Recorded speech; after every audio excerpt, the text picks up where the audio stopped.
and administration of Bryn Mawr College welcome you as we celebrate the class of 2026. At this time, we ask you to silence all your electronic devices, clear the aisles, and take your seats as we are about to begin. We hope you enjoy this special day, and again, we offer our congratulations to all the family and friends in attendance.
Welcome, and please be seated.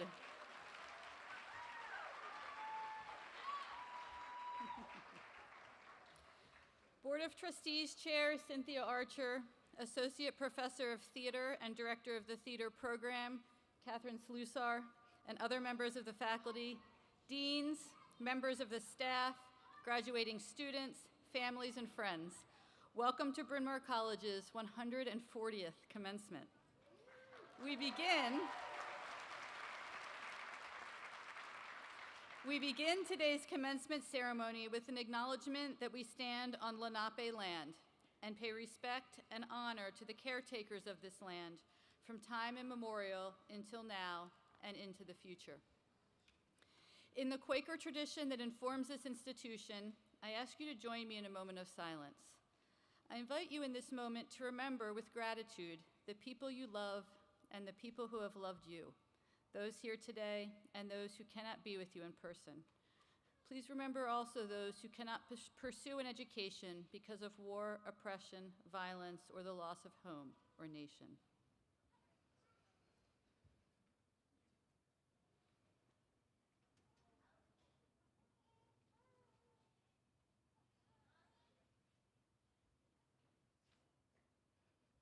Thank you. I now invite David Caron, Emeritus Professor of Sociology, to give the opening reading for today's commencement ceremony. David.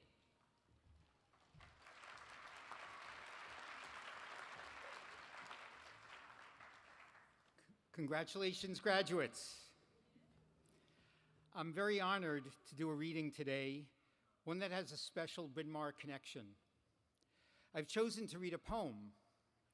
Those who know me would be stunned, since I'm the least literary and poetry person they know.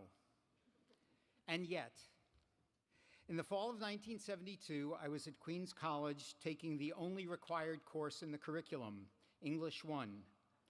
It was taught by this brilliant, charismatic Columbia grad student, Louise Yellen, with whom I became friendly and who shockingly even motivated me to take a second English course from her. Anyway, she introduced me to Marge Piercy and the poem that I'll read today, To Be of Use.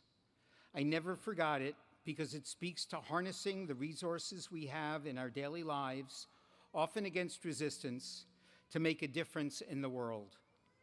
Louise surprised me again in 1992 when she walked into my office in Old Library. She was celebrating with her 25th reunion class at Bryn Mawr. To Be of Use by Marge Piercy. The people I love the best jump into work head first without dallying in the shallows and swim off with sure strokes almost out of sight. They seem to become natives of that element, the black sleek heads of seals bouncing like half-submerged balls. I love people who harness themselves, an ox to a heavy cart, who pull like water buffalo with massive patience, who strain in the mud and the muck to move things forward, who do what has to be done again and again. I want to be with people who submerge in the task, who go into the fields to harvest and work in a row and pass the bags along, who are not parlor generals and field deserters, but move in a common rhythm when the food must come in or the fire to be put out. The work of the world is common as mud. Botched, it smears the hands, crumbles to dust. But the thing worth doing well done has a shape that satisfies, clean and evident. Greek amphoras for wine or oil, hoppy vases that held corn, or put in museums, but you know they were made to be used. The pitcher cries for water to carry, and a person for work that is real.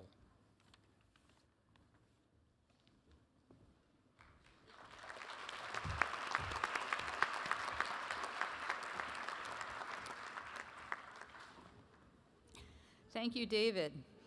We salute you, all 116 graduate students earning their degrees this academic year, including 4 who completed their requirements earlier in the year. You have met and mastered all the challenges of your degree programs, and I know that your families and friends join me in feeling immense pride in your accomplishments. We will now hear from two students speaking on behalf of our graduate schools. Mary Deller Somerville, who today will receive her PhD in Greek, Latin, and Classical Studies, will represent the Graduate School of Arts and Sciences. Following Mary, we will hear from John Edwards, who will receive his PhD in Social Work, representing the Graduate School of Social Work and Social Research. First, Mary.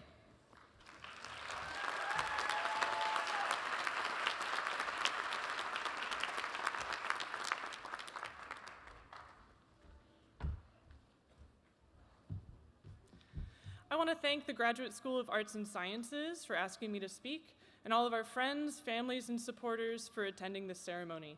Congratulations, graduates.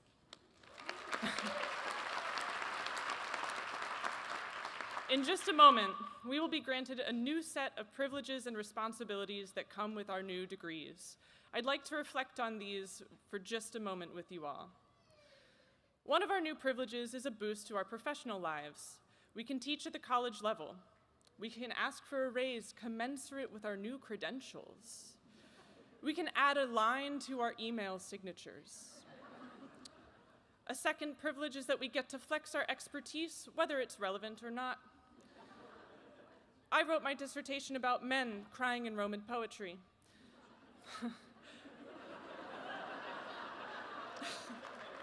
I know Latin literature and grammar, so I can bore my students to tears. But I also, in a very official capacity now, know men's emotions.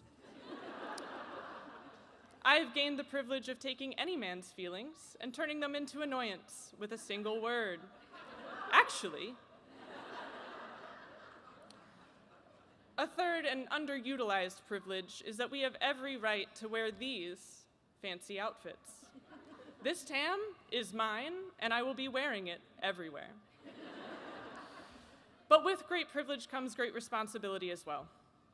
We've spent years cultivating specialized knowledge and skills. It is our duty to put them to use in ways big and small.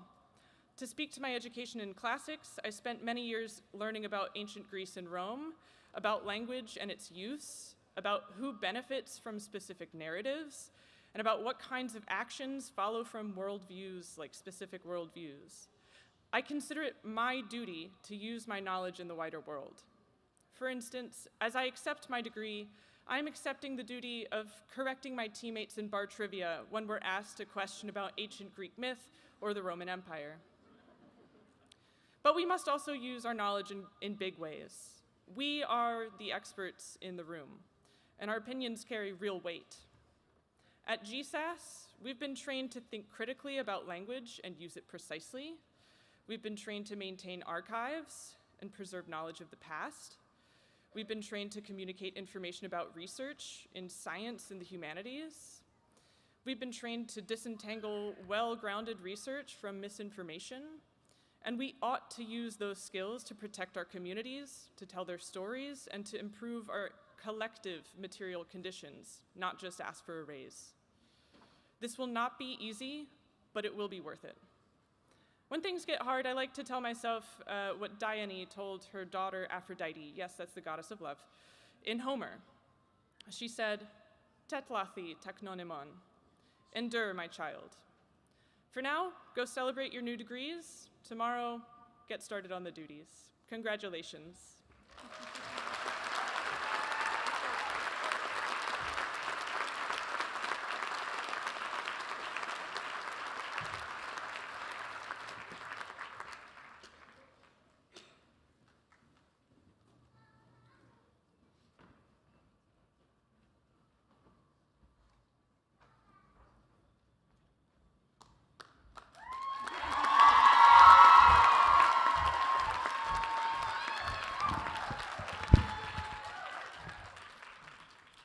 That should have been louder. President Cadge, thank you for inviting me to speak at today's commencement. As a representative of the Graduate School of Social Work and Social Research, I am truly humbled. This honor is quite unexpected because by all accounts, this day should never have taken place. My journey to the degree of Doctor of Philosophy has not been easy and has not been straightforward. In the spirit of transparency, I'm going to share something with you that most people do not know, not even some of my closest friends and colleagues in the doctoral program. You see, this is not my first time trying to get a PhD. I first entered the doctoral program here at Bryn Mawr back in September of 2012. And 13 months later, I preemptively withdrew before they asked me to leave. The details of what happened are inconsequential. But I'll say that life got pretty lifey. Over time, I got better, my situation improved, and I always felt that there was some unfinished business here at Bryn Mawr. But I was pretty convinced that I had burnt every bridge. I did not exactly exit the program gracefully. I was ghosting people before ghost became a verb. And so I really tried to make peace with the disappointments, and I thought I would just go on with my life. And one day, very randomly, very unexpectedly, I ran into somebody from the social work school. We got to talking, and I shared my story with them, and they said, call Sarah Bressy, who was one of my professors when I was in the master's program many years ago, and so I did. Sarah and I had lunch at Galifte's. I know Sarah remembers this, and it was there over my chicken Caesar salad that she first gave me a glimmer of hope that I didn't have to settle for regrets or abandon my dreams, and I will always be grateful for that. So Sarah said, you need to talk with Dean Shapiro, you need to talk to Dr. Vartanian, who was the PhD program at the time. I was a little nervous about it, but I made the call. And so I met with Janet and Tom, and I know Dean Shapiro remembers this as well.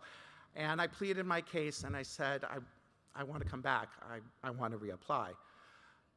They took a few days to think about it, and I got the email back and said, go ahead, apply. When I eventually got that letter saying that I had been admitted again, nothing magically changed overnight for me. But a little piece of myself came back. I wasn't fully healed. I wasn't fully certain of what it meant to go back to a PhD program.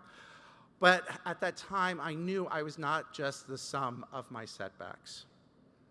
And so now, 7 years later, 14 years after starting the PhD program the first time, here we are. So why am I disclosing all of this to you? First, because I want to communicate the depth of my appreciation and affection for this institution.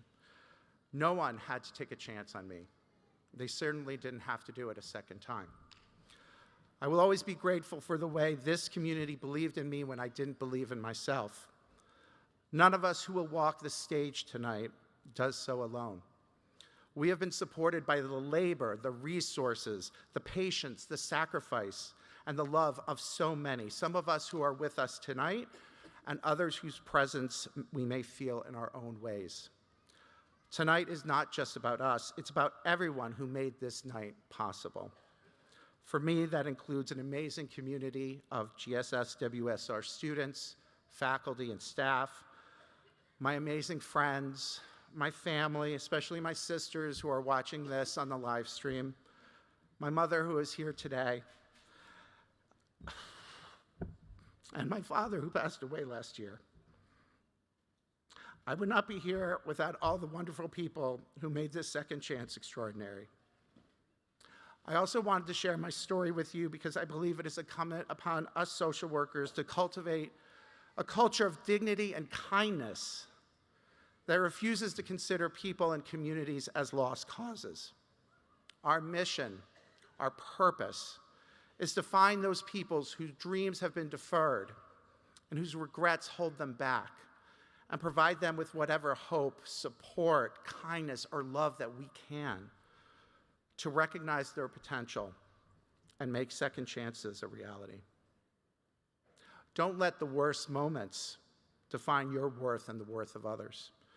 Remember that second and third and fourth chances matter. And never forget that the degree that is conferred upon you today is not just a recognition of your academic achievements, but of Bryn Mawr's belief in you, the belief that you will go out and make a difference because you are compassionate enough, tough enough, smart enough, resourceful enough, and good enough to walk into this world and change it. I am proud to call you my colleagues and my friends. Thank you.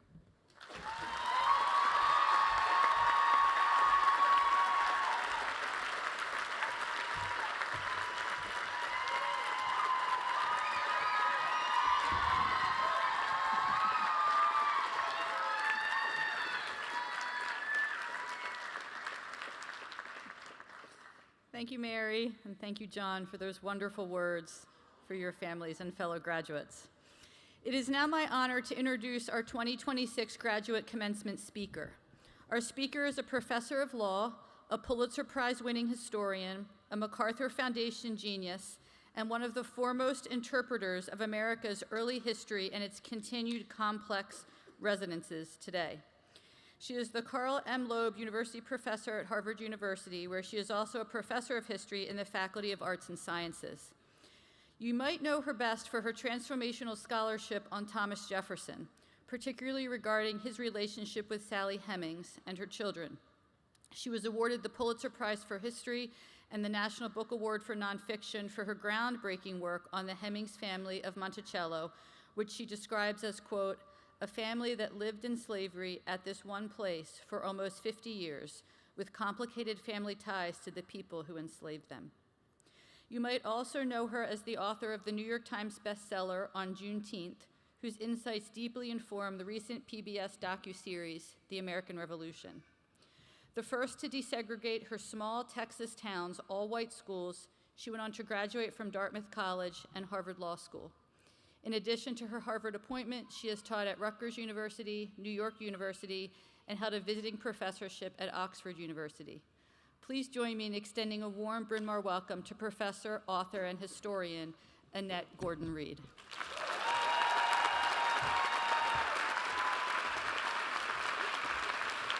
Thank you.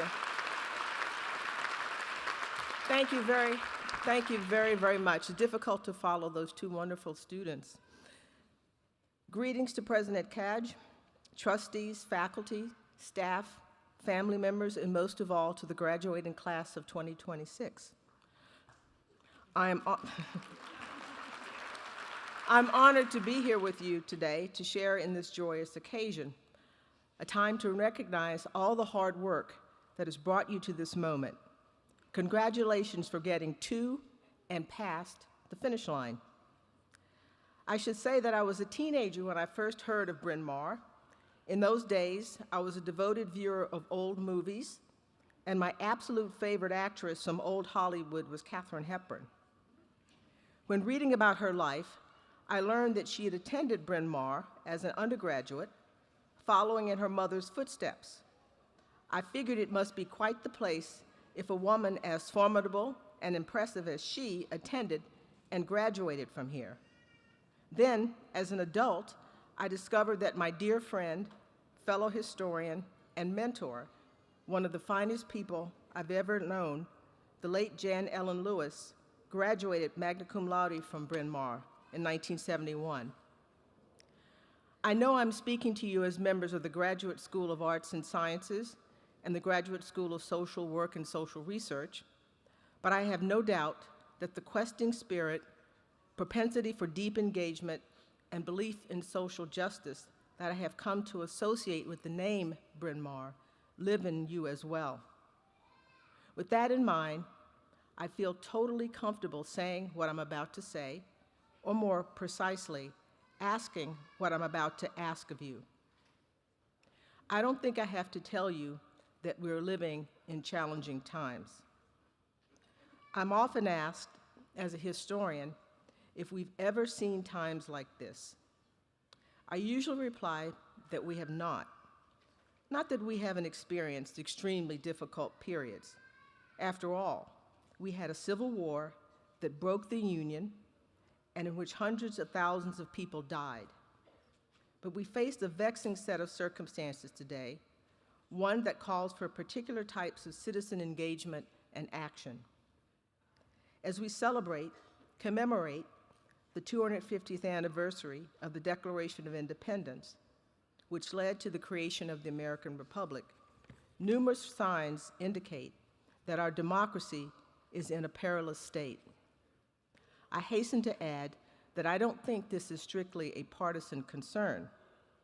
People all along the political spectrum have expressed worry about the current state of affairs and where our country is headed.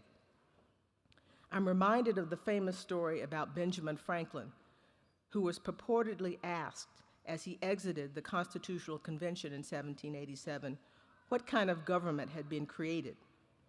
And Franklin was said to have replied, "A republic, if we can keep it."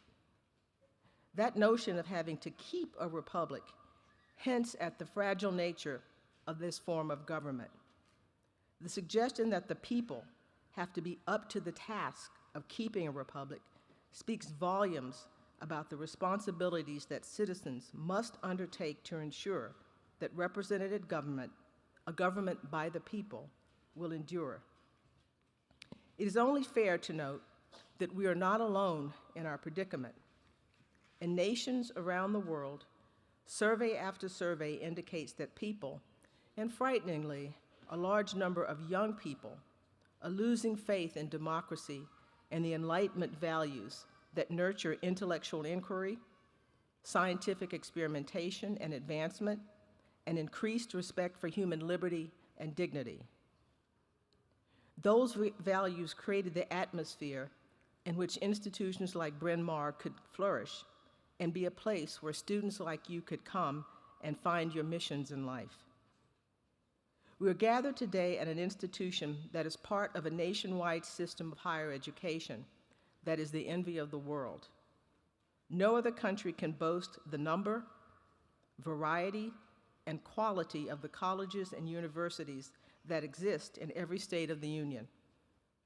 I have noted that we do three things exceptionally well in the United States in ways that nobody else does, all things that the world just loves: movies, popular music, and colleges and universities.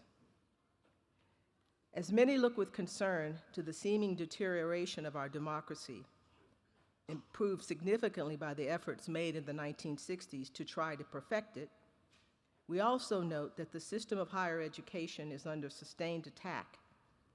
The two phenomena are related, as an educated populace is needed to maintain a healthy democracy. Our country's system of higher education was developed over the course of the last 100 years under the auspices of a government and society that helped to raise America to a position of world leadership in science and culture. We seem on the verge of abdicating from that position of world leadership with no clear understanding of what that will mean for us now or for future generations. We watch as expertise, which used to be respected, is distrusted, decried, and cast as elitism. You, graduates of schools of arts and sciences, archaeologists, chemists, classicists, art historians, came here to develop expertise in your chosen fields and to use all that you have learned in the service of intellectual honesty and notions of truth as far as that can be discerned. That will stand you in good stead as you face a world of disinformation and attempts to sow mistrust of people like you who have worked hard to know things so that you can use your knowledge to be of service to others in the world.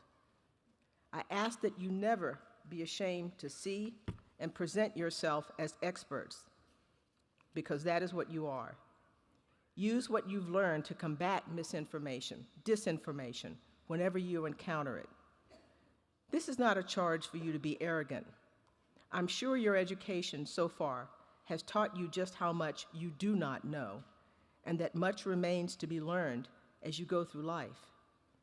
But it is instead a charge to be confident about the training you have received and confident about the concept of being a trained and educated person.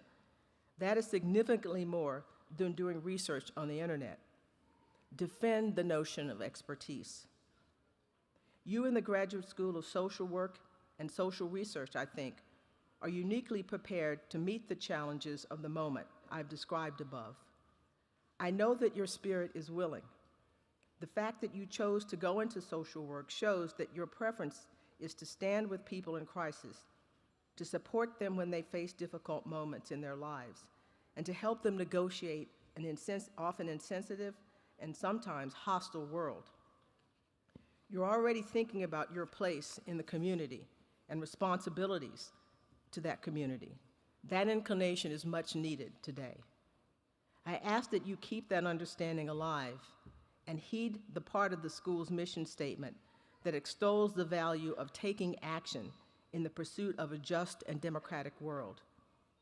You are charged not only to be effective social work practitioners, but to be advocates for social and economic justice and leaders in the social work profession. In other words, you are called on to be active participants in the effort to make the world a better place for all people, to make real the democratic world referred to in the school's mission statement, a democracy that is about more than just elections and voting, a democracy that respects the dignity and worth of each individual in our society. I'm under no illusions, and you should not be either, that this will be a tough thing to do. But by coming to graduate school, you have already shown yourself willing to do tough things. And by graduating, you have shown that you can do tough things well. We who have been given the privilege of being educated have a responsibility to put our education to use in service of something larger than ourselves. As I look out over this assembled group, I can think of no better cohort to begin the process of restoring faith in the process of social action to make American democracy more perfect, using words from the preamble of the Constitution of the United States.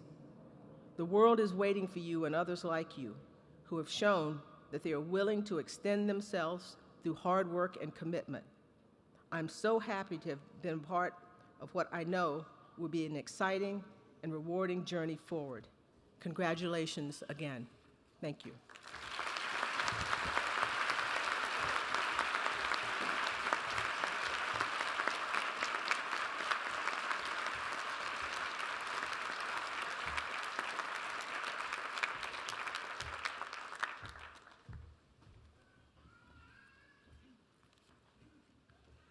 Annette, thank you very much for your reflections. It's a great pleasure to be with all of you today as we celebrate the completion of your degrees and all that you have accomplished during your time at the college. You are uniquely prepared for this moment. At a time when knowledge, discovery, and truth are under threat, you have modeled deep focus and sustained study at the highest levels. At a time when specialization and expertise are viewed with suspicion, you have poured yourself into rigorous, engaged learning and scholarship. And at a time when communities around the globe are in need of help and healing, you have committed to linking theory and practice, bringing evidence-based practices and deep compassion to all that you do.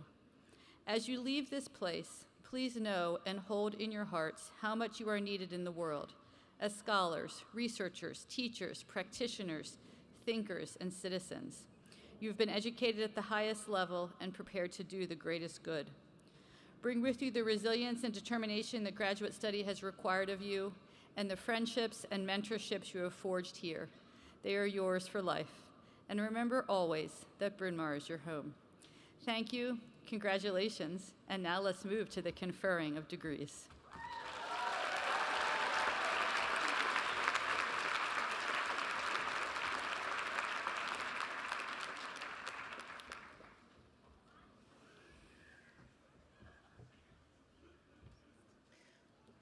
Will the candidates for the degree of Doctor of Philosophy please rise?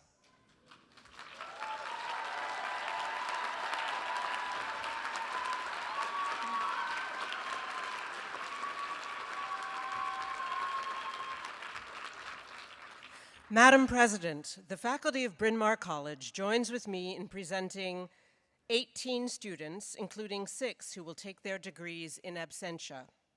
Graduates of this or other colleges who have continued their studies at Bryn Mawr and have completed the work which qualifies them for a higher degree. We ask that the degree of Doctor of Philosophy be conferred on them. By the authority of the Commonwealth of Pennsylvania, granted to the trustees of Bryn Mawr College, and by them given to me, I confer upon you the degree of Doctor of Philosophy, and in so doing, admit you to membership in the ancient and universal company of scholars.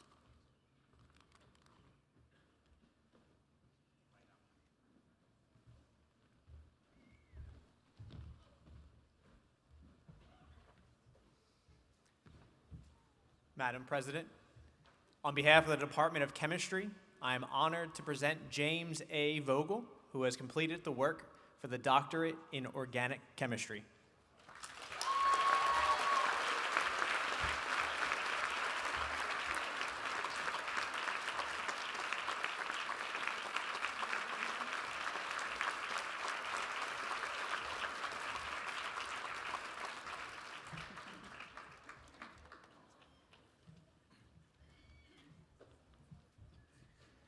Madam President, on behalf of the Department of Classical and Near Eastern Archaeology, I'm honored to present Claire Kathleen Rasmussen, who has completed the work for the doctorate in Classical and Near Eastern Archaeology.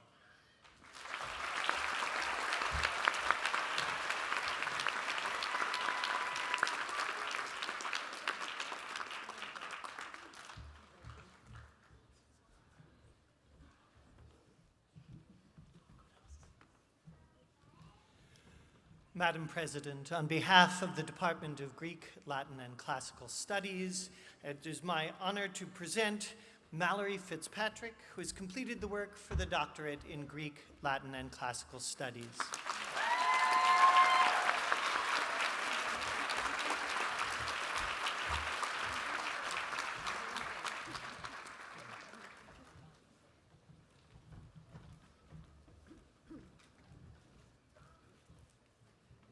Madam President, on behalf of the Department of Greek, Latin, and Classical Studies, I am honored to present Dalton Sala, who has completed the work for the doctorate in Greek, Latin, and Classical Studies.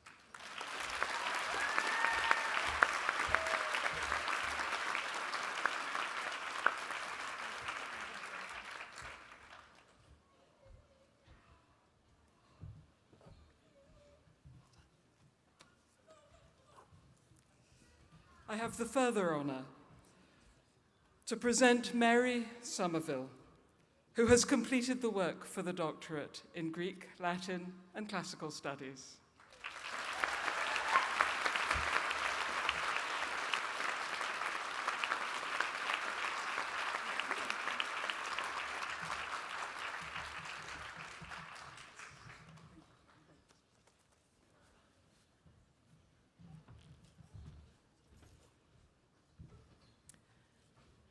Madam President, on behalf of the Department of History of Art, I am honored to present Elena Gittleman, who has completed the work for the doctorate in History of Art.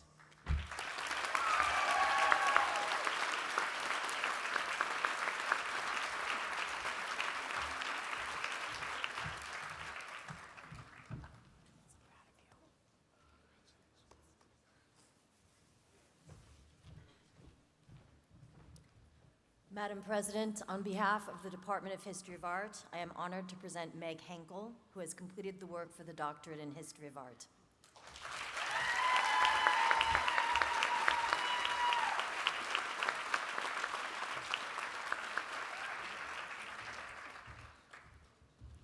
Congratulations. I have the further honor to present Emily Leifer, who has completed the work for the doctorate in History of Art.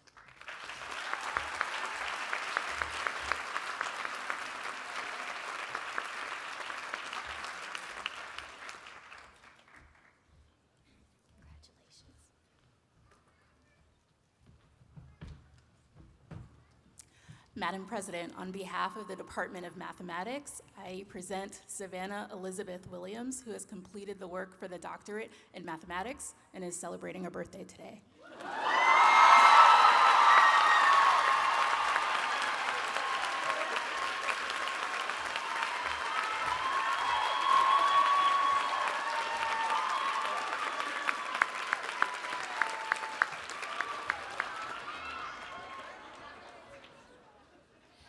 Madam President, on behalf of the Graduate School of Social Work and Social Research, it is my honor to present John Edwards, who has completed the work for the Doctorate of Social Work and Social Research.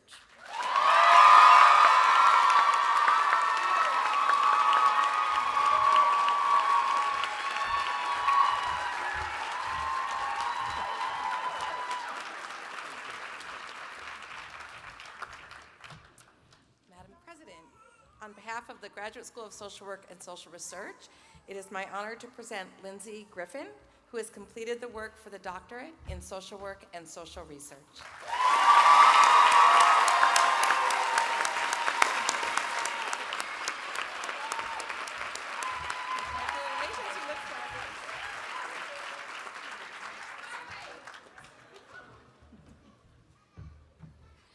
Madam President, it is my further honor to present Lauren Montemuro Rode, who has completed the work for the Doctorate of Social Work and Social Research.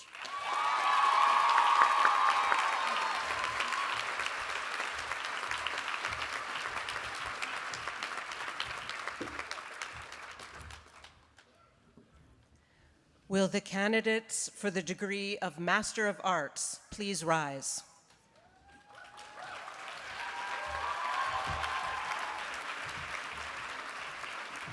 Madam President, on behalf of the faculty of Bryn Mawr College, I present 21 students, including 2 who will take their degrees in absentia, graduates of this or other colleges who have continued their studies at Bryn Mawr and have completed courses which qualify them for a higher degree.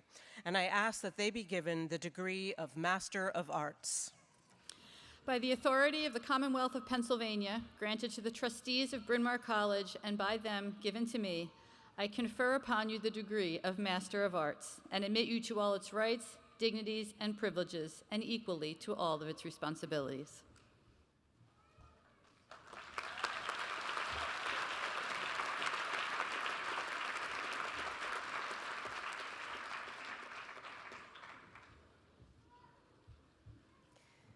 In chemistry, Sahana S. Datar. In classical and Near Eastern archaeology, Jem Almarat. Olivia Catherine Angston Vlahakis. Marguerite Packard. In French and Francophone studies, Rachel Margarita Fink. Leah Monica Wong Fodor. In Greek, Latin, and Classical Studies, Isabella Milan Martin. Eleanor Blair Toyama. In History of Art, Isabel Casso. Shruti Peladogu. Madeline Elizabeth Thompson. Sophie Xi. In mathematics, Ava Elizabeth Ackley. Shir Carasso. Sarah Rose O'Connell. Susanna Elias Simon. In physics, Seda Peacher. Jordan Elizabeth Strunk.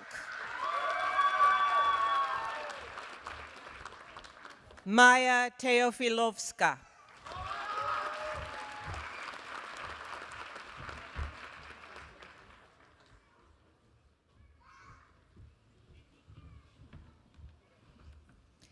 Will the candidates for the degree of Master of Social Service please rise?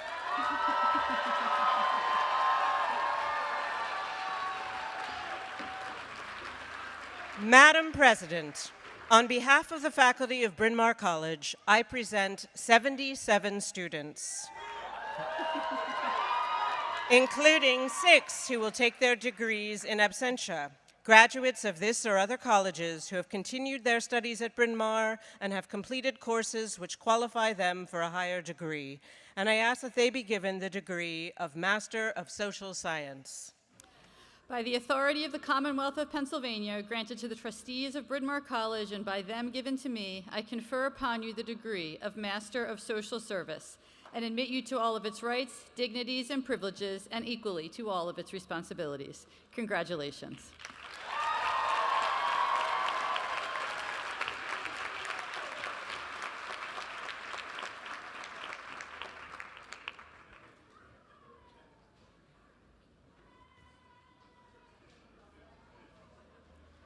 Ria Alfonso.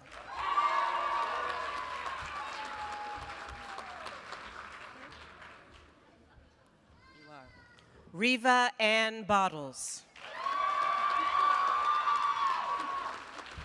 Keon Lawrence Bradley.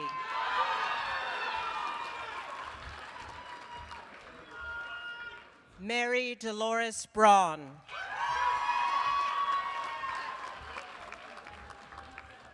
Amanda Rachel Brown.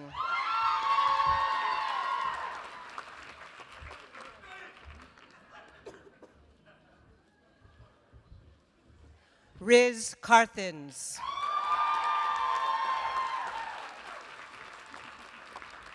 Lydia Ann Casey.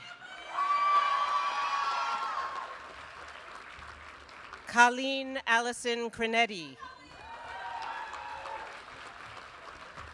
Crystal Nicole Crum.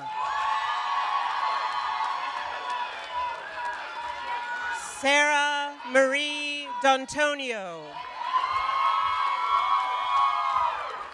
Sarah Beth Davis. Aisha Dev.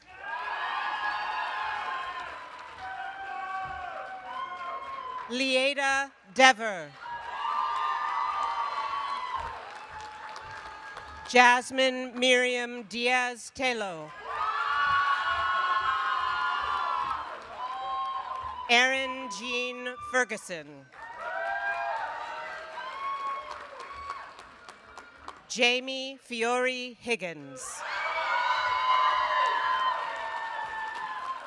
Jenna Grace Gannon. Christopher Deon Gilmore.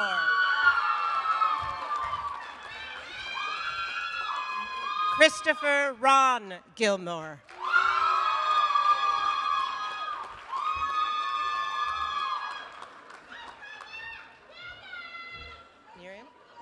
Miriam Beth Glick.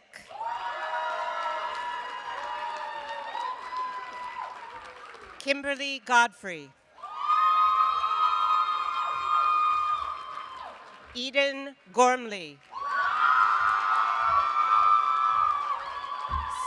Stephen Thomas Gorley. Sharon Renee Hall. Eliza Jane Hancock. Nishaya Harrell Boynton.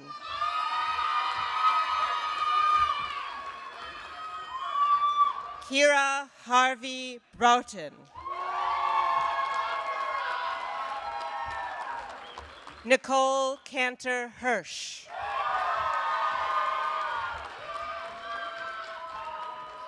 Ashley Marie Hutton. Dara Jecker.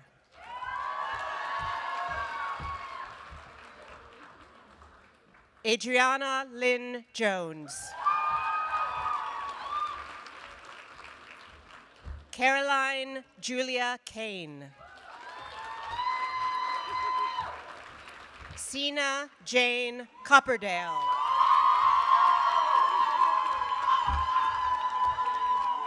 Rachel Sydney Katzman.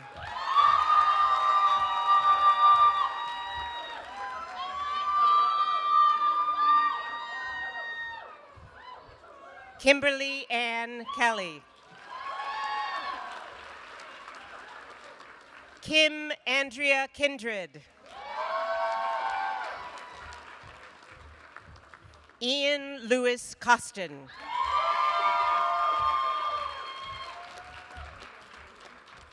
Maggie Ella Lapp.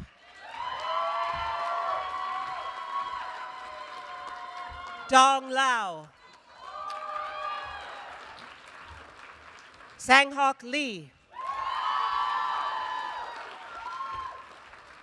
Christopher Lee.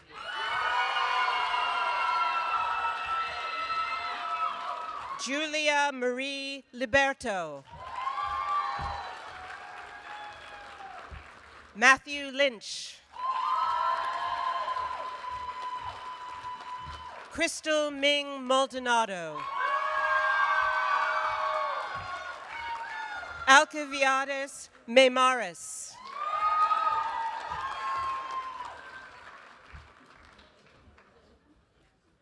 Allison Elizabeth Moore.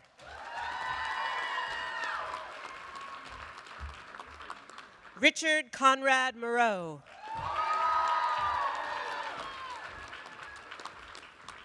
Raquel Ann Murphy. Alexandra Ashton Patron Uri.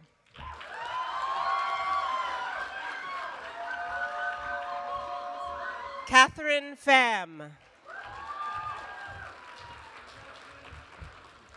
Emily Rose Rarick.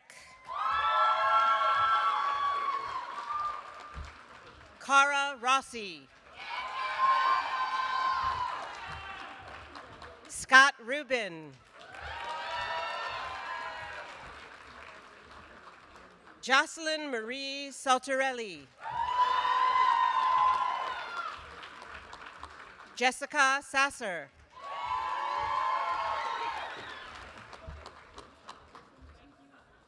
Catherine Sarita Savage.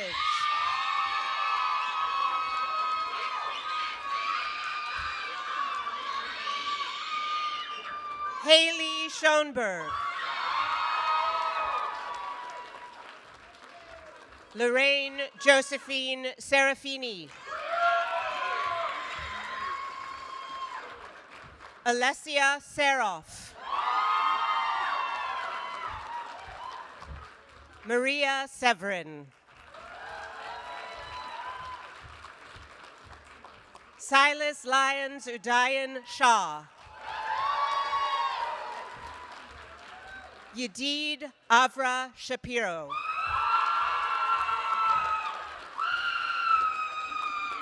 Orly Siegel.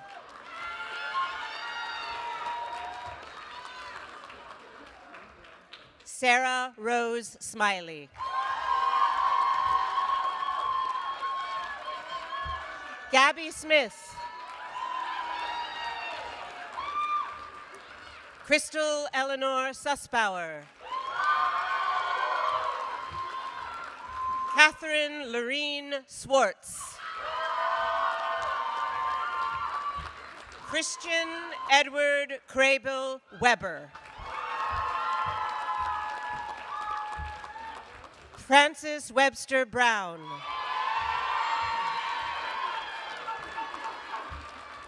Alexandria Joanne Waika.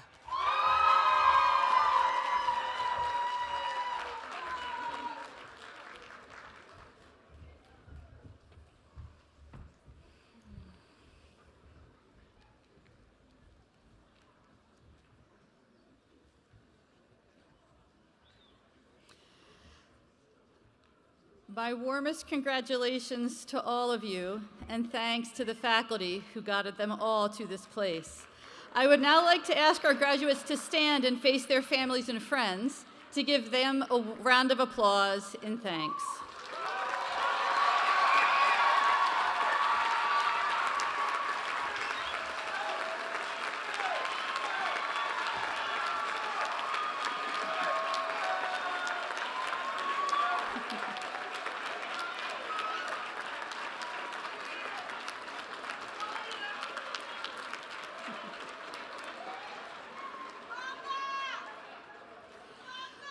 I want to take a moment to thank Grand Marshal Erica Graham, Associate Professor and Chair of Mathematics, and the faculty, staff, and student marshals for guiding us through our ceremony today.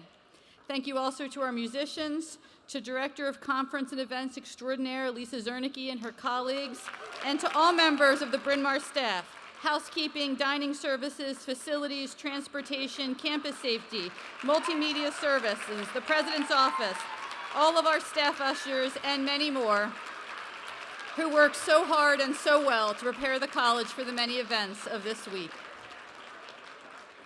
After the recessional, please join us for a celebratory reception for all graduate students and their families and friends on the lawns and terrace behind Wyndham Alumni House.